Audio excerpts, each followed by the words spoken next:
نبی پاک صلی اللہ علیہ وسلم سے پہلے جتنے انبیاء آتے رہے،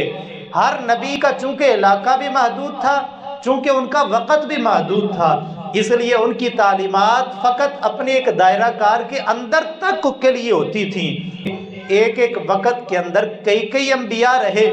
ایک بستی کے نبی کے قوانین اور تھے، دوسری بستی کے نبی کے قوانین اور تھے، لیکن قربان جاؤں میرے اور آپ کے آقا صلی اللہ علیہ وسلم کی ذات والا صفات پہ کہ اللہ پاک نے ان کو کسی خاص قبیلے، کسی خاص علاقے، کسی خاص ملک، کسی خاص زبان، کسی خاص نوعیت کے لیے رسول بنا کے نہیں بھیجا، بلکہ فرمایا کہ جو میری مخلوق ہے حبیب پیارے، میں نے تمام کا آپ کو رسول بنا کے بھیج دیا ہے۔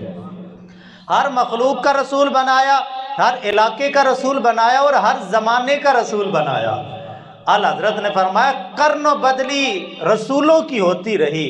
چاند بدلی کا نکلا ہمارا نبی۔ فرمایا اس سے پہلے ادوار بدلتے رہے، اس سے پہلے قوانین بدلتے رہے، اس سے پہلے اصول و ضوابط بدلتے رہے، لیکن مصطفیٰ کریم علیہ السلام کی ذات والا صفات وہ ہے کہ اللہ پاک نے نبوت کا دروازہ بند کر کے اب قیامت تلک کے لیے فرمایا ابھی پیارے جو اصول دے دیے ہیں وہ بھی کامل ہیں، اور یہ خاص علاقے کے لیے بھی نہیں ہے، عرب والے بھی اس پہ عمل کریں گے تو نجات پائیں گے، عجم والے بھی عمل کریں گے تو نجات پائیں گے۔ ہر زبان، ہر علاقے، ہر ثقافت، ہر تہذیب، ہر قوم، ہر قبیلے، ہر برادری، ہر علاقے، ہر ملک، ہر شہر کے لیے ہم نے آپ کو ایسا دین دے دیا ہے کہ جو زمانے کا بھی محتاج نہیں ہے۔ وہی دین جو 1400 سال پہلے